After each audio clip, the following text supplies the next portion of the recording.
Assalamualaikum warahmatullahi wabarakatuh. Ipung. Assalamualaikum warahmatullahi wabarakatuh. Di sini kembali lagi dengan saya Siska Dewi Anggraini dari kelas 12 STB. Di sini saya akan membahas soal pemahaman membaca dan menulis atau sering kita bisa sebut bahasa Indonesia.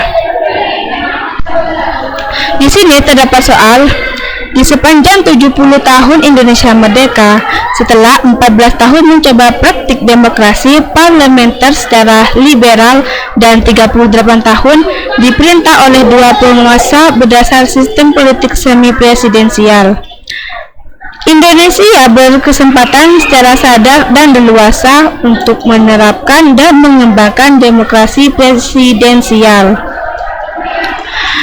Setelah 11 tahun berlangsung secara relatif konsisten 2004 sampai 2015, ternyata eksperimen dasar sistem pengelolaan negara atau statecraft yang ketiga itu memberikan hasil terbaik yang prospektif berupa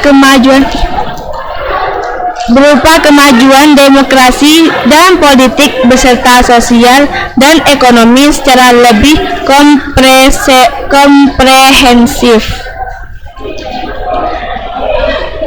Pernyataan ketiga, ada beberapa argumen.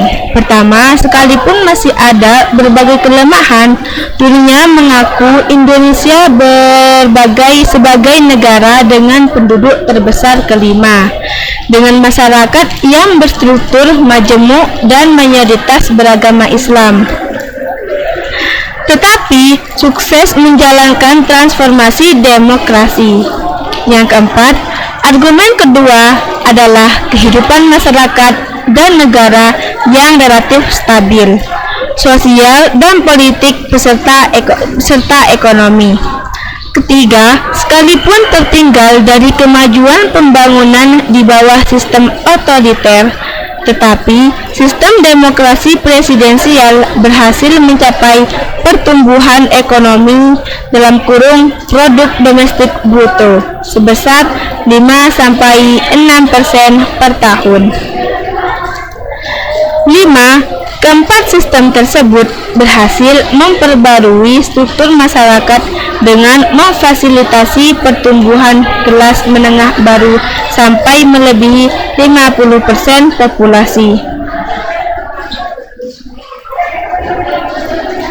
6.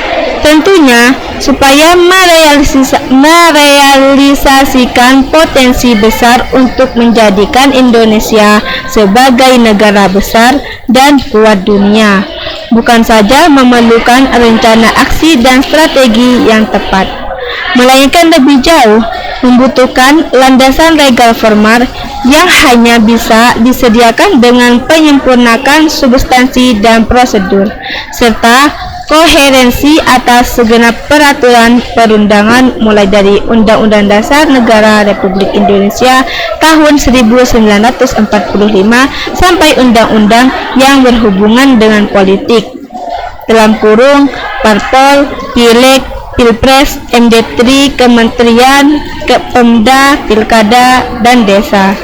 7. Dalam hal itu, pilihan strategi aksi upaya perwujudannya adalah mempersuasikan politisi, penguasa lembaga pemerintahan atau menggerakkan tekanan aksi massa terhadap para pengusaha dengan kampanye media massa secara sistemik dan intensif.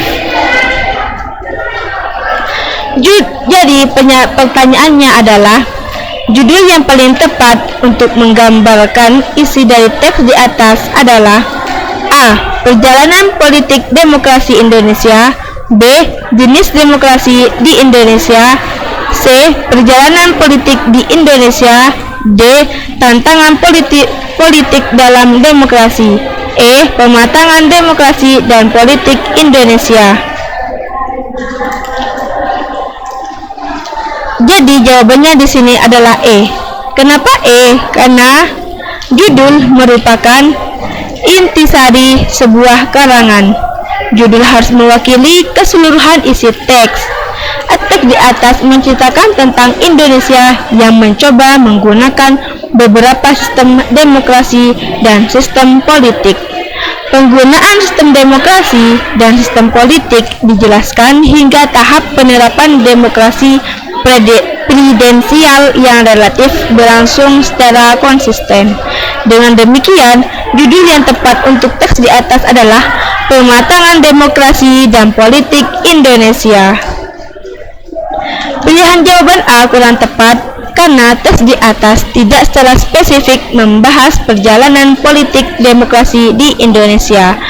Teks di atas tidak menjelaskan urutan tahun sebagai landasan perjalanan politik demokrasi Indonesia. Pilihan jawaban B, C, dan D tidak tepat karena teks di atas tidak membahas jenis-jenis demokrasi di Indonesia, perjalanan politik di Indonesia, dan tantangan politik dalam demokrasi. Oke, terima kasih teman-teman. Cukup sekian pembahasan dari saya. Kurang lebihnya mohon maaf. Assalamualaikum warahmatullahi wabarakatuh.